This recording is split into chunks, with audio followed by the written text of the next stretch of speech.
প্রিয় কচুয়াবাসী, আসসালামু আলাইকুম রহমতুল্লাহ বারাকাতুহু।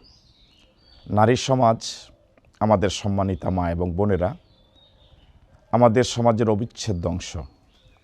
তারা আমাদের সকলের শ্রদ্ধার পাত্রী। আমাদের এই নারী সমাজকে সামাজিক নিরাপত্তা দেওয়া আমাদেরই দায়িত্ব।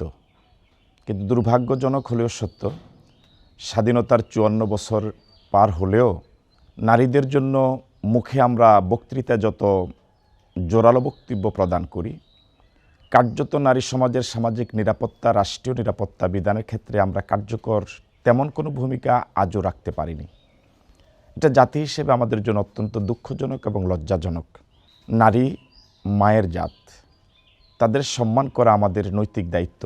আমরা যদি দায়িত্ব পাই, আমরা আপনাদেরকে কথা দিচ্ছি, গোটা কচুয়ার নারী সমাজকে সামাজিক নিরাপত্তা দেওয়ার ক্ষেত্রে আমরা অগ্রাধিকার ভিত্তিতে আমরা ভূমিকা রাখব।